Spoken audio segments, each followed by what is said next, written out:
This is a Pulp Archive recording. All public Pulp Archive recordings are licensed under Creative Commons. For more information or to support us, please visit patreon.com/pulparchive. This episode was prepared by Soul and narrated by Edward, the digital narrator. The Composite Brain by Robert Carr. Weird Tales, March 1925. This episode contains period-typical depictions of crime, violence, and mild profanity. Listener discretion is advised. Professor Hurley leaned forward tensely and added a drop of a sparkling red liquid to the jelly-like grey mass in the jar before him. He placed the tips of his long white fingers together and narrowed his eyes to mere slits, while his high, pale, intellectual brow wrinkled in a slight frown as he mused. His repose was interrupted by the entrance of Leroy, the young student who was studying under him. "Sorry to bother you, Professor, but I wanted to finish that plating test I started this morning." Leroy eyed the jar on the professor's desk. "New experiment?" he inquired, lifting his eyebrows quizzically. "Yes, it is," said the professor. "Sit down. I want to talk to you." There was a moment of silence as Leroy drew up a chair. Then the professor spoke. "Leroy, do you believe it possible to make living protoplasm?" The young man smiled. "Well, I don't believe it is impossible, but so far no one has done it." "Suppose someone were to do it. Would that not be wonderful?" "In the abstract, yes, but I fail to see where it would affect anybody or anything save the fame of its discoverer. A mass of simple protoplasm would be useless." "But not if made up into tissues. Now you are talking fantasies, Professor, for you know that protoplasm is but the filling, as one might say, of a cell, and must be surrounded by a cell wall and contain a nucleus before it is really active. Suppose we could eliminate the nucleus and supply the cell wall. Then should we not have living cells to build muscles and tissues with? But would it be possible to do away with the nucleus and make a cell wall? The mesoglea of a sponge is living tissue, and yet it has no nucleus. You know that such a simple thing as a cell wall could be created." "Exactly." "What is the point of all this questioning, Professor?" "Only this, Leroy," said the old scientist, leaning eagerly forward with a strange light burning in his pale gray eyes. "In this jar is living protoplasm. Before the night is over, it will have formed itself into cells, enucleated, imperfect and weak, to be sure, but living cells nevertheless, which, with proper care, can be developed into living flesh." For a moment, complete silence reigned in the great laboratory.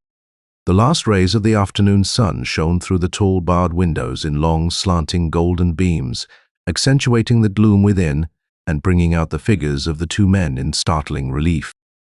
At last, Leroy gasped. "Living flesh? Why, Professor, surely that is impossible.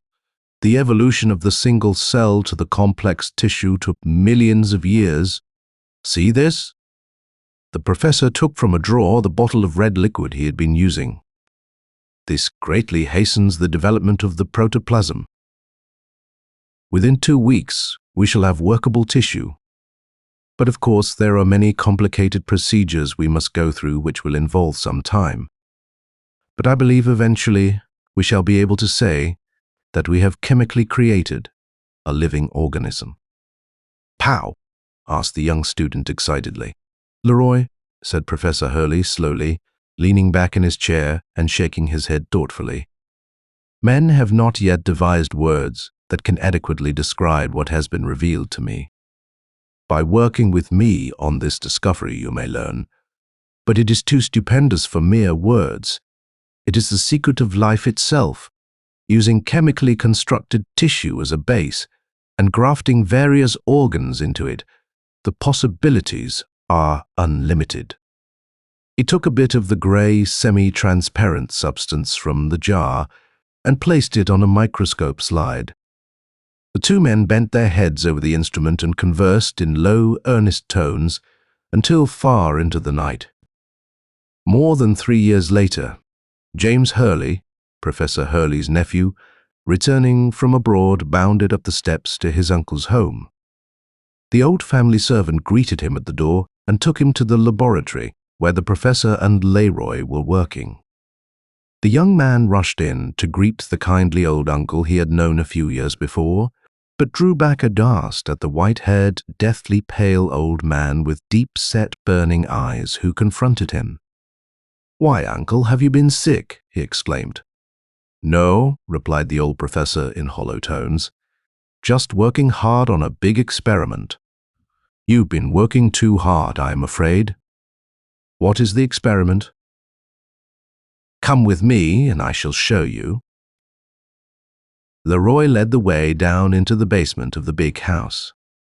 He switched on the light and touched a concealed button. A portion of the wall slid slowly and silently back, revealing a dark and sinister-looking cell, or rather pit, for its floor was some 8 or 10 feet below that of the cellar. As the 3 men lined up at the brink, the professor turned on a strong light in the roof of the cell, which illuminated the interior brightly. His nephew gave an exclamation of horror, for there in the center of the floor of the foul, sweaty pit was the product of the 2 scientists' work. It lay a shapeless mass clothed in matted, jet-black hair, the kind of hair one sees on sewer spiders. Along the lower parts of its sides protruded 2 rows of the blotched, gray-green tentacles of the octopus, which dragged limply as the thing rolled slightly on its 4 short, stubby legs. The face, on the stocky, low-hung protuberance that was its head, was a repulsive, hairy mask in which 2 lidless eyes rolled slowly and hideously from side to side. There was no sign of a nose, while a great gaping mouth with formidable fangs occupied the entire lower quarter of its face. Its most startling feature was the pair of naked human arms that protruded from either side of its forward half.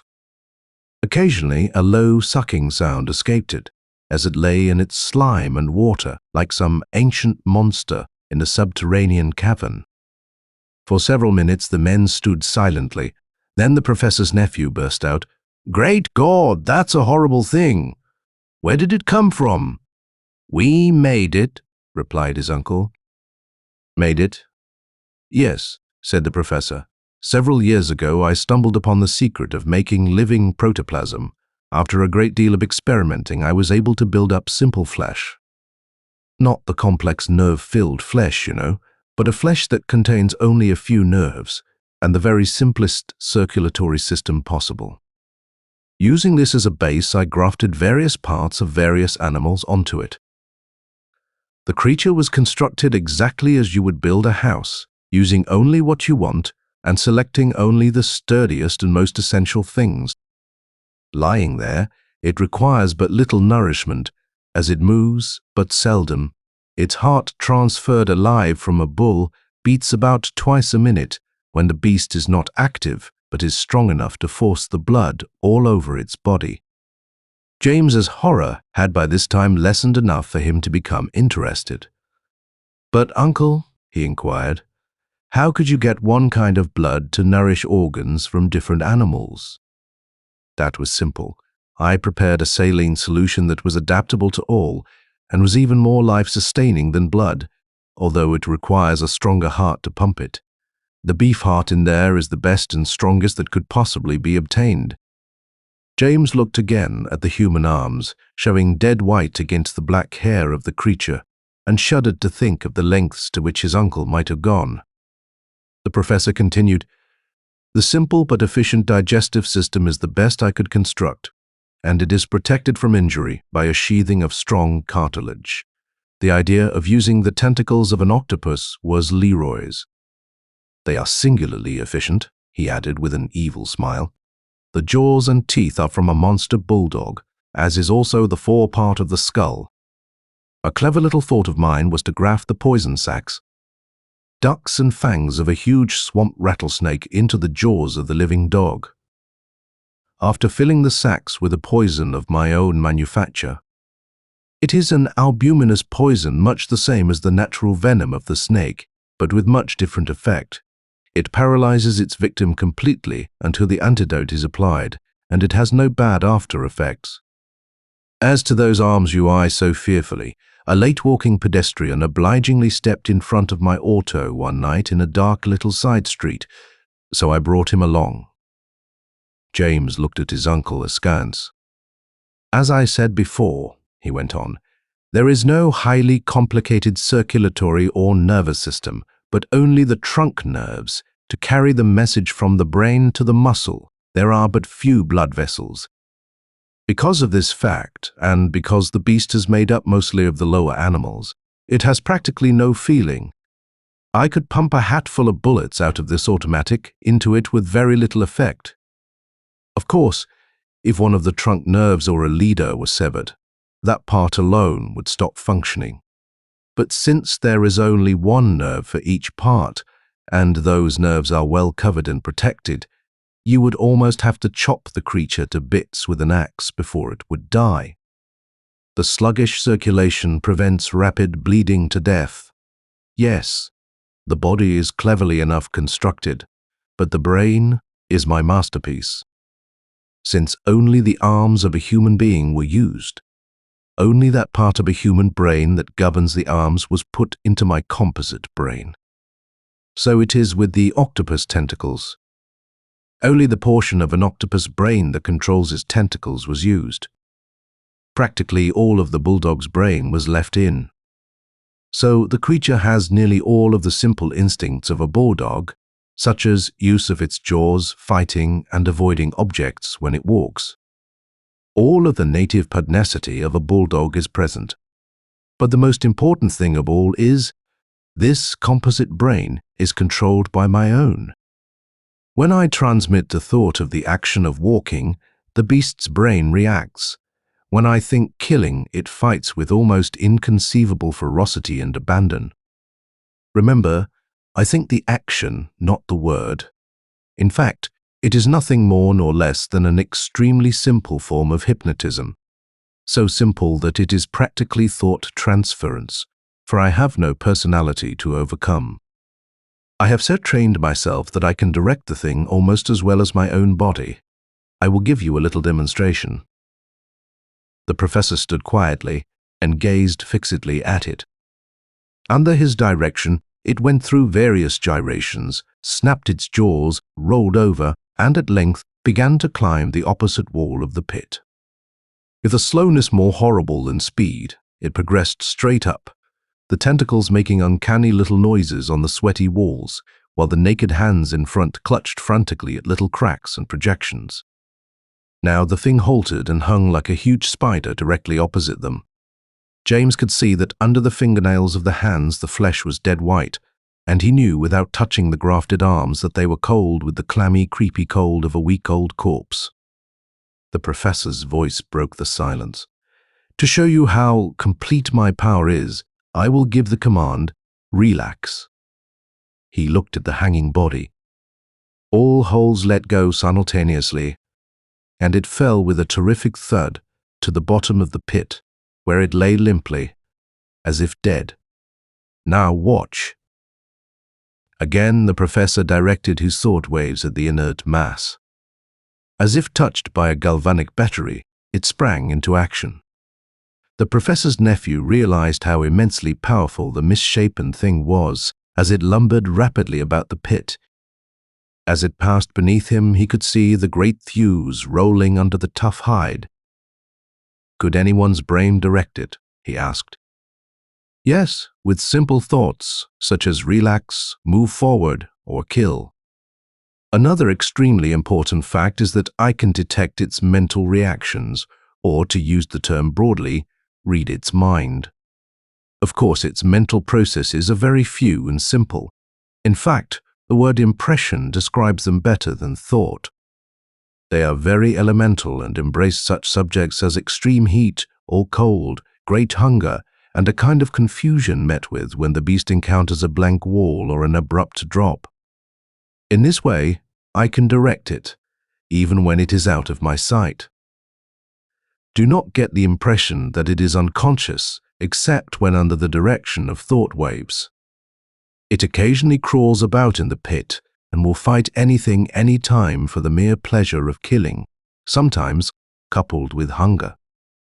I wonder what it is thinking about at present." A moment's silence. Then he said, "The brain registers the impression, 'very hungry.'" The professor spoke the last words with peculiar emphasis. James shot a sidelong glance at his uncle and started when he saw the wild light of sheer insanity gleaming in his eyes. The uncle made a move toward him, and James took a step backward. The old scientist stopped and made a horrible grimace, which was intended for a smile but failed of its purpose. He resumed his subject. "You see what a powerful engine of destruction I have here with it." The light of insanity glowed from his cadaverous eyes once more. "I can do anything I will. I am all-powerful. I can kill whom I wish. I can depopulate the earth." He shrieked out the last words in a frenzy. Then his manner changed suddenly. "Come," he said, beckoning with a claw-like finger. "Come here. My secret is not safe with you. You belong down there." He pointed down into the pit. Suddenly, he leapt forward and grasped James by the arm. James looked at him dumbly a moment before he fully realized the significance of the movement. With a scream, he tried to break away, but his uncle held him with the rigid grip of a madman and drew him closer to the pit. "Again!" he screamed and struggled nearly out of the professor's hold. Leroy leapt forward suddenly. There was a short scuffle at the brink, and, with another horrible scream, James pitched forward into the pit. The two men stepped back. Leroy touched the button that operated the door. The heavy slab slid in place, and the insane scientists smiled at each other as the muffled screams below ceased abruptly. "Bulldog instincts working," remarked the elder calmly. "Professor," said Leroy, after they had once more seated themselves in the laboratory, "don't you think that the addition of a portion of a good human brain to our beast's headpiece would render him more efficient?" "Yes, I had thought of that, but where can we obtain a live man to get a brain from? The man from whom we obtained the arms was only knocked unconscious, luckily. But occasions like that are rare, and that young fool, James, is in shreds by now." "What a pity we didn't think of it then." "Well, I don't think that fellow was much of an intellectual giant. Anyhow, we want the most highly developed brain we can get." Professor Hurley was silent a moment. Then, "I know the very brain we want," he said, "and it happens that I have a personal score to settle with this man. You know Dr. Forrester of the university. He was the cause of my removal from the chair of surgery some years ago, and I swore vengeance.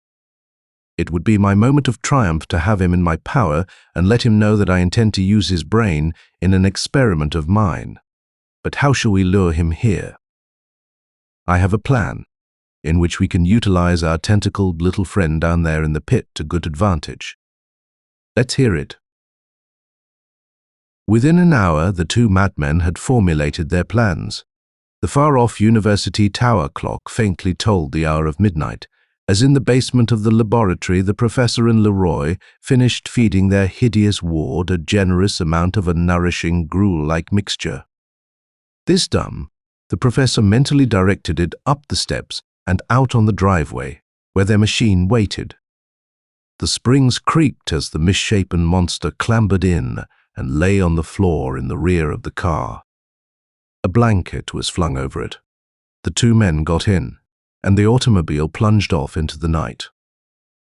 15 minutes later, it coasted to a silent halt in front of Dr. Forrester's elm-shaded residence.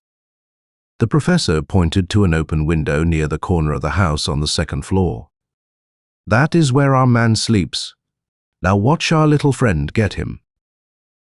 So saying, he seated himself on the running board and began the task of mentally piloting the creature. Under his direction, it lumbered across the lawn, reached the house, and began the long climb up the waterspout and vines. Once it sprang into sharp silhouette in a splash of moonlight only to blend back into the shadows again when the moonlight dimmed, as if to blot out a sight that was unpleasant in the eyes of God. At last it swung itself to the window ledge of the doctor's room, and Professor Hurley breathed a sigh of relief as the creature disappeared inside. Bulldog instincts will do the rest, though I had better direct it to bite and not to kill, or our brain will not be alive when we get it, he said with a low chuckle. Dr. Forrester awoke from uneasy dreams at the gentle shaking of his bed.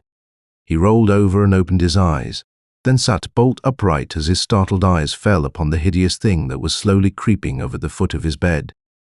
Absolutely paralyzed by terror, unable to make a sound, he sat rigid until a slimy tentacle brushed against his naked forearm.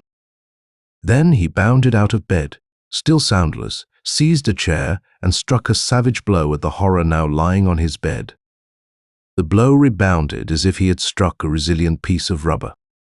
Under a shower of blows, the beast slid off onto the floor and backed the doctor into a corner, where the still soundless man fought frantically against the foul-smelling, clammy embrace, until the poison-paralyzing effect brought merciful unconsciousness. Scarcely had Professor Hurley withdrawn the needle of the hypodermic syringe that administered the antidote, than the mists of oblivion began to lift from the young doctor's brain. He found himself bound to a post in an underground laboratory, where Leroy and the professor were busily engaged in preparing an operating table.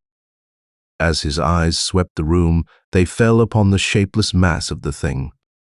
A shudder of horror shook his body as he gazed upon the handiwork of his captors. His observations were interrupted by the voice of the professor taunting him. His old enemy came and stood before him, laughed at him, tantalized him, tortured him, showered him with curses as he stormed and raged before his captive. He dwelt on his fancied wrongs, told him how and why he had brought him there, and screamed his vengeance until he fell back into his chair, exhausted, a suggestion of foam about the corners of his mouth. During the long silence that ensued, Dr. Forrester looked again at the black furred huddle in the corner. Something in its absolutely inert appearance fascinated him. He wished that it would make a movement of some kind, rather than sprawl so limply on the floor. He looked again at the elaborate preparations being made, so that his brain might be alive to be put into that frightful thing. The fast crumbling throne of sanity in his head tottered and nearly fell. Oh, if that beast would only move! If that single tentacle would only move an inch, what a relief it would be! He fairly shrieked it mentally. To his surprise, it did move. A moment later, he wished it would open its mouth. It did. Then the swaying throne of reason in his brain became steady, and for the next 30 seconds his brain spun in one of those lightning-like thought processes that sometimes come to men in the face of death. His eyes glowing, he mentally commanded the thing to flex the arms that hung limply at its sides. They flexed then, at his order unflexed. He looked at the operating table. The professor was pouring ether on an anesthetizing cone. He looked back at the thing. It was a desperate chance, but he must take it. Slowly and with beads of perspiration standing on his forehead, he urged the creature noiselessly across the floor toward the professor. As it crouched behind the old man, the captive closed his eyes and directed all his faculties on the mental command of kill. There was an instant of scuffling, a piercing shriek, and the doctor opened his eyes to see his enemy borne to the floor by the weight of his attacker. Somewhere in that bit of grafted bulldog brain had lain dormant the little group of cells that snap when the dog goes mad and attacks his master. This instinct took full possession of the huge body, and the results were horrible to see. The doctor closed his eyes again. When the sounds of the struggle ceased, he reopened them and saw the thing sprawling motionless over what had been Professor Hurley. He glanced at Leroy, who had stood motionless during the grim tragedy. "Cap these ropes quickly, or I'll send that creature at you," he commanded. Like one in a trance, and keeping his eyes steadfastly fixed upon the thing, the student obeyed. Freed, Dr. Forrester strode across the room where he halted abruptly at the sight of a wicked automatic lying on the desk.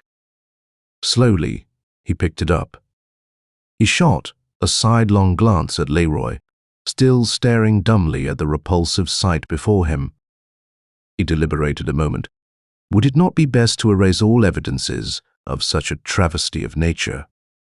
Suddenly, he stepped forward and emptied the contents of the gun, point blank, into Leroy's body. Without a sound, the youth crumpled to the floor, his fast, glazing eyes still fixed upon the thing. A short search in an adjoining room brought to light a large can of kerosene. Dr. Forrester dashed it over the furniture and shelves, saturated the clothing of the corpses with it, ignited it in several places, locked the door to the underground laboratory where the thing still lay, and fled from the house.